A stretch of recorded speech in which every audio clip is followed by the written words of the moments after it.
आपका ज्योग्राफी का lesson 1 India location and size खत्म हो गया। अब आपको करना क्या है कि उसका जितना भी एक्सरसाइज में क्वेश्चन आंसर है बुक में, वो आप सारा पहले बना के दिखाओगे CW कॉपी में, अच्छे से उसको फेयर कर लेना है। और अगर उसमें कहीं दिक्कत हो तो वो पूछ लेना है। कॉपी आप दिखाओगे बना करके, और उसके बाद हम देख लेंगे सबका, जितने भी स्टूडेंट हैं इसमें एक्टिव, वो सबका कॉपी हमको तैयार चाहिए। ठीक है। अब हम लोग आज एक नया बुक का नया चैप्टर, यानी कि जो आपके पास बुक होगा डेमोक्रेटिक पॉलिटिक्स पार्ट 1 का एक चैप्टर शुरू कर रहे हैं। Chapter 1 democracy in the contemporary world, है ना। इसका मतलब होता है कि कंटेम्परेरी मतलब मॉडर्न, अभी जो समय चल रहा है, समसामयिक।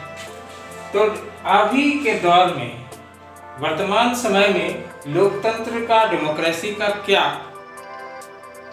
फॉर्म है, किस तरह से वो चल रहा है, कहाँ दिक्कत है, ये सारा चीज इस बुक में हम लोग डिस्कस करेंगे। ये पूरा बुक डेमोक्रेसी पर ही है। ठीक है। तो इसमें जो जानने वाला बात है कि किस तरह से जो हमारा लोकतंत्र है, जिस लोकतंत्र में हम लोग रह रहे हैं, उसने कहां से अपनी यात्रा शुरू की और कहां तक हम पहुंचे हैं, इसमें क्या क्या कमियां हैं, अभी इसकी क्या खासियत है, ये सारा चीज, ये सारे प्रश्न का उत्तर इस बुक में हम लोग जानेंगे।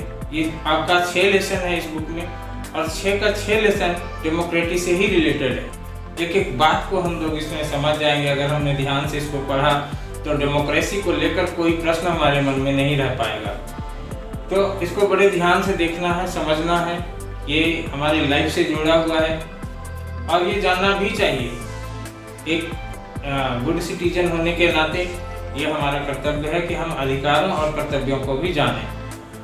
तो स्टूडेंट, ये जो है बुक, ये पूरी तरह से अबाउट है डेमोक्रेसी के बारे में, पूरा चैप्टर है।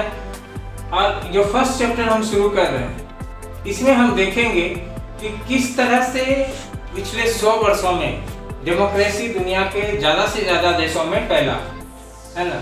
और किस तरह से जो देश पहले गुलाम थे और जो आज़ाद हुए, लगभग अभी जितने भी देश हैं दुनिया में, उसके आधे से ज़्यादा देश अभी डेमोक्रेटिक वे में चल रहे हैं, है ना। लेकिन ये डेमोक्रेसी में चलना और डेमोक्रेसी फॉर्म में आना साधारण बात नहीं थी, बहुत ही मुश्किल भरा रास्ता था। ये एकदम स्ट्रेट और स्मूथली तरीके से नहीं हो गया। इसके लिए बहुत सारे संघर्ष करने पड़े। हमने जैसा देखा था कि फ्रेंच रेवोल्यूशन में, जो हिस्ट्री का चैप्टर 1 हमने पढ़ा था, तो उसमें हमने ये देखा था कि किस तरह से छोटा मोटा टूटा फूटा फॉर्म में हमको डेमोक्रेसी देखने को मिला था। हालांकि उस समय वो सफल नहीं हो सका, लेकिन बाद में उसी फॉर्म में दुनिया के अधिकतर देश चलने लगा, क्योंकि democracy is the best form of government कहा जाता है, क्योंकि इसमें जनता को राइट्स होते हैं, जनता अपने शासक का चुनाव करते हैं, जनता का पार्टिसिपेशन होता है, जनता को राइट्स मिलता है, और बाकी दूसरे फॉर्म में ये सब अधिकार नहीं मिलता है। इसलिए कहा जाता है कि democracy best form of government है। इसके बारे में डेमोक्रेसी का जो रियल मीनिंग है, रियल डिफिनेशन है, ये चैप्टर 2 में हम लोग जानेंगे। इस चैप्टर में हम जो शुरुआत करने जा रहे हैं, जो चैप्टर का जो शुरुआत है वो है द 2 टेल्स ऑफ डेमोक्रेसी, है ना। डेमोक्रेसी की 2 कहानियां, ठीक है। अब 2 कहानी में जो पहला कहानी है वो हम चिले का लेंगे। चिले एक देश है, कहाँ का? साउथ अमेरिका का। ये देखो आप मैप में देखो आप, ये दक्षिण अमेरिका है, साउथ अमेरिका। साउथ अमेरिका का एक देश है, यहाँ पे देखो ये है चिली। इस तरह से देखिए, एकदम लंबा सा देश है, एकदम इस तरह से चिली, ठीक है। इस चिली की कहानी पढ़ने वाले हैं, और एक और कहानी पढ़ेंगे जो पोलैंड का है, जो यूरोप का एक देश है, छोटा सा देश पोलैंड, उसके बारे में हम लोग जानेंगे, ठीक है। 2 देशों की क्या कहानी है ये हम जानेंगे। सबसे पहले बात करते हैं हम चिले की, ठीक है। चिली में क्या हुआ था, चिली में ये जो देश आपने देखा चिली, यहाँ पे क्या हुआ था, पहले डेमोक्रेटिक वे में सरकार चल रही थी, फिर उसको हटा दिया गया, डिक्टेटरशिप आ गया, मिलिट्री डिक्टेटरशिप आ गया, फिर उसको हटा के फिर डेमोक्रेसी आया गया। तो हम ये देखेंगे इस चैप्टर में कि डेमोक्रेसी क्या है, डेमोक्रेसी अगर था तो क्या था, और डेमोक्रेसी अगर नहीं रहा तो क्या हुआ। ये एक्सपीरियंस करके अनुभव करेंगे हम कि डेमोक्रेसी क्यों अच्छा है। ठीक है, तो ये इसके बारे में जो कहानी शुरू होती है हम देखते हैं। बताया था चिले के बारे में, तो चिले में उस समय एक व्यक्ति शासन कर रहे थे जिसका नाम था सल्वाडोर अलेंदे। सल्वाडोर अलेंदे 1970 में जो वहाँ चुनाव हुआ था प्रेसिडेंशियल सीट के लिए, प्रेसिडेंट के लिए, तो 1970 में वो प्रेसिडेंट वहाँ के चुने गए थे। ठीक है, उनका शासन वहाँ पे चल रहा था, पब्लिक ने इसको चुना था, प्रेसिडेंट के रूप में वो शासन कर रहे थे। और उन्होंने सोशलिस्ट पार्टी का वहाँ पे स्थापना भी किया था। वो फाउंडर लीडर थे इस पार्टी के, जिस पार्टी के ये प्रेसिडेंट थे ना, उसी के वो फाउंडिंग लीडर भी थे चिली के। और उसने गठबंधन सरकार बनाया था जिसका नाम था पॉपुलर यूनिटी कोलिजन गवर्नमेंट। ठीक है, गठबंधन, इसको पूरा मेजोरिटी नहीं मिला था, सब मिलके 2-4 पार्टी मिलके इसका सरकार बना था। बहुत अच्छे व्यक्ति थे सल्वाडोर अलेंदे। वो देश के गरीबों के लिए और वर्कर्स के लिए बहुत अच्छे काम कर रहे थे। उन्होंने बहुत सारे ऐसे डिसीजन लिए, उसको इम्प्लीमेंट किया गरीब अपने लोगों के कल्याण के लिए। उसने गरीब वर्कर्स के लिए बहुत सारा काम, अच्छा काम किया। एजुकेशन सिस्टम में सुधार किया, है ना। जो गरीब के बच्चे थे उसके लिए फ्री में दूध वो अवेलेबल कराते थे, फ्री में दूध देते थे उनको। और जो बड़े बड़े लैंडलॉर्ड थे उनके पास ज़्यादा ज़मीन था, उससे ज़मीन लेकर जो लैंडलेस लोग थे उनको ज़मीन दिया, यानी कि रिडिस्ट्रीब्यूशन किया लैंड का। और उस समय क्या होता था चिले में कि विदेशी कंपनी आकर चिले के जो नेचुरल रिसोर्स थे, स्पेशली कॉपर, उसको देश से ले जाते थे। उसको भी अपोज किया, उसको भी रोका इसने, सल्वाडोर अलेंदे ने। तो ये सब जो अच्छे काम कर रहे थे, कुछ लोगों को अच्छा नहीं लगा ये सब करना। किसको अच्छा नहीं लगा? जो बड़े जमींदार थे, क्योंकि इसका जमीन इसने रिडिस्ट्रीब्यूट कर दिया था। जो अमीर लोग थे जिसके अंडर में पुअर वर्कर्स काम करते थे, अलेंदे ने वर्कर्स का साथ दिया तो ये लोग नाराज हो गए। चर्च के लोग जो धर्म के नाम पर लोगों को बहलाते थे उसका विरोध किया था इसने, सल्वाडोर अलेंदे ने, तो चर्च भी नाराज था। तो बहुत सारे लोग इसके दुश्मन भी बन गए थे, इसके सल्वाडोर अलेंदे। इसी बीच में क्या हुआ, सैनिक तख्ता पलट हो गया, मिलिट्री कूप हुआ 1973 में। 3 साल इनके शासन का हुआ ही था कि 3 साल के बाद ही वहाँ के जो सेना थे, सेना का जो चीफ कमांडर था जिसका नाम अगस्टो पिनोसे था, उन्होंने सरकार ये प्रेसिडेंट की हत्या कर ली, है ना। और उसने शासन को अपने हाथ में ले लिया। कैसे हुआ ये जानते हैं, इसको कू कहते हैं, मिलिट्री कू ऑफ 1973। जो अगस्टो पिनोसे थे ना, ये अगस्टो पिनोसे जिसने कि ये कूप को किया था, इसको अमेरिका ने सहयोग किया कि तुम ऐसा करो, किसी तरह से राष्ट्रपति को हटा दो रास्ते से। इसके पीछे कारण था कि अमेरिका पूंजीवादियों का देश है और ये समाजवादी, साम्यवादी लोग थे, सोशलिस्ट पार्टी था यहाँ। तो साम्यवादी पूंजीवादी में हमेशा से लड़ाई चल रहा था उस समय। अमेरिका, साम्यवादी जो ताकत थे उसका लीडर था रसिया, और जो पूंजीवादी जो कैपिटलिस्ट लोग थे उसका हेड था अमेरिका। तो अमेरिका चाहता था कि दुनिया में पूंजीवादी देशों की संख्या बढ़े और रूस चाहता था कि सोशलिस्ट सिस्टम में चलने वाले देशों की संख्या बढ़े। और इसी खींचातानी में दोनों में, अमेरिका और रशिया में दुश्मनी था। और इसी वजह से अमेरिका ने अगस्तो पिनोशे को ये लालच दिया कि तुम वहां का शासन संभाल लो, प्रेसिडेंट को रास्ते से हटा दो, क्योंकि वो गरीबों की बात, वेलफेयर की बात करता है। ठीक है। और इसने मिलिट्री कूप किया। अगस्तो पिनोशे ने क्या किया, उसने मॉर्निंग 11 सितंबर 1973 को सुबह में जो सी पोर्ट बंदरगाह थे उस पर सेना ने कब्जा कर लिया। डिफेंस मिनिस्टर को अरेस्ट कर लिया मिलिट्री ने। और ओएनडे को, जो प्रेसिडेंट थे वहां के, उसको बोला रिजाइन करने। ठीक है, कि आप रिजाइन कर दो, नहीं तो आपकी हत्या हो जाएगी। लेकिन ओएनडे ने कहा कि हम रिजाइन नहीं करेंगे। आप अपनी बुक में देखोगे कि यही घटना के एक घंटे बाद उसने रेडियो पर संदेश दिया था, जो आपके बुक के चैप्टर में के शुरुआत में ही वो एक्सट्रैक्ट दिया गया है, उनके भाषण का कुछ अंश दिया गया है। तो आप वो बुक देखोगे समझ जाओगे कि ये धमकी देने के बाद जो खतरा इनको अंदाजा हो गया था सल्वाडोर ओएनडे को आगे क्या होने वाला है, उसने अपना स्पीच दिया था रेडियो पर। लास्ट स्पीच था उसका, जो एक्सट्रैक्ट आपके बुक में दिया हुआ शुरू में ही, आप उसको पढ़ना। उसमें उसने कहा था कि हम रहे न रहे, यहाँ के जो लोग हैं वो अपनी आज़ादी को नहीं भूलेंगे, और जो इस तरह के करने वाले लोग हैं उसका अंत एक दिन होगा। ये लास्ट स्पीच था उनका। और उसके बाद 1 घंटे बाद ही मिलिट्री ने पूरा उनका जो प्रेसिडेंट हाउस था उसको घेर लिया और उस पर पूरा बम बरसा दिया, जिससे कि उसमें राष्ट्रपति ओएनडे मारे गए।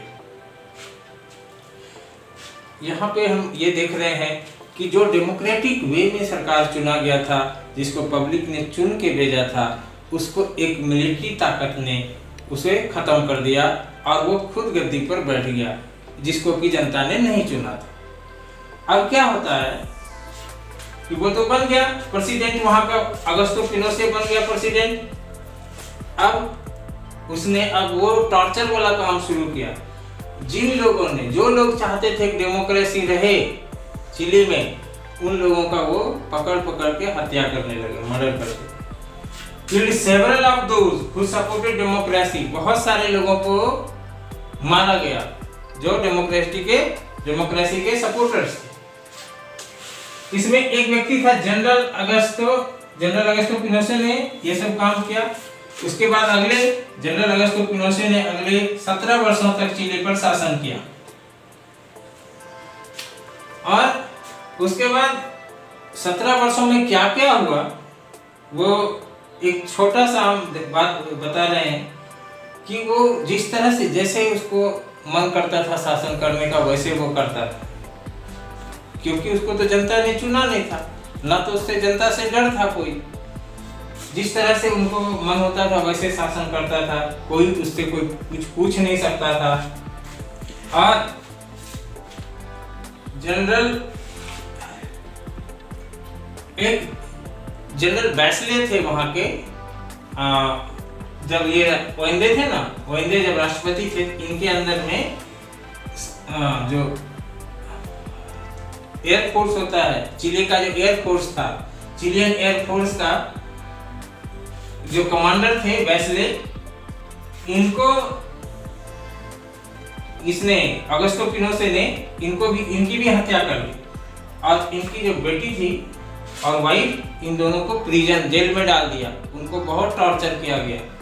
और इसी तरह से बहुत सारे लोग, करीब 3000 लोग मारे गए उस समय। और कितने लोग लापता हो गए, वो उनका क्या हुआ, वो कहाँ गए, कोई नहीं जानता।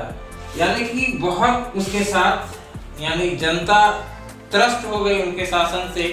17 वर्षों के शासन ने उसे पूरी तरह से चिली के लोगों को बर्बाद कर दिया। यानी कि आर्थिक दृष्टि से भी, मानसिक दृष्टि से भी उसे कोई अधिकार नहीं था, उसे कुछ बोल नहीं सकता था, वो कुछ कह नहीं सकता था। और इस तरह से ये हम देख रहे हैं यहाँ पर डिफरेंस कि डेमोक्रेटिक शासन जब था तो वहाँ पे किस तरह से कितना बढ़िया चल रहा था, और अगस्तो पिनोशे जो डेमोक्रेटिक गवर्नमेंट नहीं था उनके आने से क्या हुआ। तो अब जानते हैं, अब हम देखेंगे किस तरह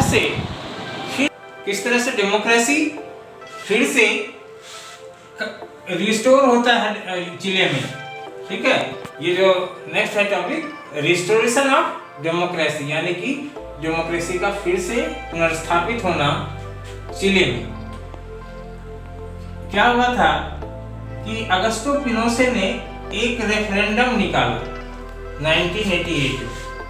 सबसे पहले जानते हैं कि रेफरेंडम क्या होता है। रेफरेंडम गवर्नमेंट का एक ऐसा प्रपोजल होता है जिसमें कि जो उसके इलेक्टोरेट हैं जहाँ से कि वो चुनाव जिस निर्वाचन क्षेत्र है वहाँ पे एक प्रपोजल दिया जाता है कि उसको यस और नो वो कर सके, पब्लिक यस या नो कर सके, जिसमें कि उसका जो कोई भी है, जो भी लॉ उसने पास किया या जो कुछ भी उसकी पॉलिसी है उसमें वो जनता का सलाह लेते हैं, उसको कहता है रेफरेंडम।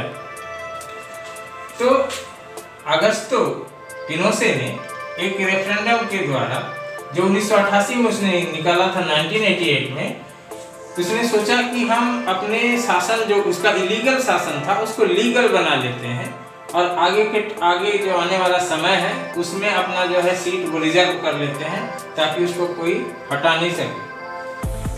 1988 में उसने एक रेफरेंडम लाया, पब्लिक ने उसको नो कह दिया, लेकिन अगस्तो पिनोशे को ये पूरा विश्वास था कि सब उसको यस बोलेंगे, यानी कि उसकी जीत होगी। लेकिन जो चिले की जनता थी उसने अपना डेमोक्रेटिक ट्रेडिशन को नहीं भूला था, और जो सल्वाडोर अलेंदे ने कहा था कि हाँ जो हमारे लोग हैं वो अपने इस पॉलिटिकल राइट्स को नहीं भूलेंगे, वही हुआ। और इसने अगस्तो पिनोशे की बुरी तरह से हार हो गई। उसके बाद वहाँ पे चिले में प्रेसिडेंशियल इलेक्शन हुआ जिसमें बहुत सारी पार्टी ने भाग लिया, उसमें बहुत सारी पार्टी पार्टिसिपेट किया उस इलेक्शन में। 4 बार उस घटना के बाद से 4 बार 5 बार लगभग वहाँ पे प्रेसिडेंशियल इलेक्शन हो चुके हैं, और उसमें बहुत सारी पार्टी पार्टिसिपेट भी करते हैं। और जब ये प्रेसिडेंट बन गया, जो दूसरे नए प्रेसिडेंट बने, उसने जब इंक्वायरी स्थापित किया कि यानी कि अगस्तो पिनोशे के शासनकाल में क्या क्या हुआ था, इसकी जब इंक्वायरी बैठाई तो तब पता चला कि अगस्तो पिनोशे का जो शासनकाल था वो सिर्फ ब्रूटल ही नहीं था बल्कि वो बहुत ज़्यादा करप्ट भी था, है ना। भ्रष्टाचार उसके शासनकाल में 17 ईयर्स में बहुत ज़्यादा हुआ, और इस तरह से उनको सजा दी गई, पिनोशे को फांसी हुआ और वो एक चैप्टर क्लोज हो गया उसका। अब वहाँ पे अभी भी डेमोक्रेटिक वे में सरकार बनते रहे हैं और इलेक्शन होते रहे हैं। ये जनरल अगस्तो बैसले आपको याद है, जो चिलियन एयरफोर्स के जो कमांडर थे, जिसकी बेटी को और वाइफ को अगस्तो पिनोशे ने कैद करके प्रिजन में रख करके बहुत टॉर्चर किया था। वही उनकी जो लड़की थी जनरल अल्बर्टो बैसले की लड़की मिशेल बैसले, ये वहाँ वैसे तो ये डॉक्टर थी लेकिन राजनीति में इनका था लगाव, और ये वहाँ के डिफेंस मिनिस्टर भी बनी थी पहले। और 2006 के जो प्रेसिडेंशियल चुनाव थे उसमें ये मिशेल बैसले जो अल्बर्टो बैसले की डॉटर थी वो वहाँ की चिली की प्रेसिडेंट बनी। और वो आपका जो बुक में जो पिक्चर दिखाया गया है जिसमें वो मिशेल बैसले ही बोल रही है, उसने कहा है कि हमारे साथ जो हुआ है हम उसको रिवर्स नहीं करेंगे, हम उस नफरत में नहीं जाएंगे और हम एक अच्छे चिले की निर्माण करेंगे जहाँ पे कोई गिरना नहीं होगा। वो आपका उस बुक में सारा चीज़ ये दिया हुआ है, उसको आप एक बार पढ़ना। ये आप जब वीडियो देखते हो तो साथ में बुक को भी रखा करो, जिससे क्या होगा कि आपको सारा चीज़ क्लियर एक साथ स्पष्ट होते जाएगा। तो ठीक है स्टूडेंट, अगला जो टॉपिक होगा हमारा, अभी तो हमने चिले के बारे में पढ़ा, अगला टॉपिक पोलैंड के बारे में होगा कि वहाँ हम देखेंगे कि वहाँ पे क्या हुआ था, डेमोक्रेसी किस तरह से आया वहाँ और किस रूप में पहले था, ये सारा चीज़ इसी रूप में हम देखेंगे। तो ये फिर 2 टेल्स जो हमारा वो खत्म हो जाएगा। ठीक है, फिर आगे का टॉपिक देखेंगे। ठीक है स्टूडेंट, थैंक यू।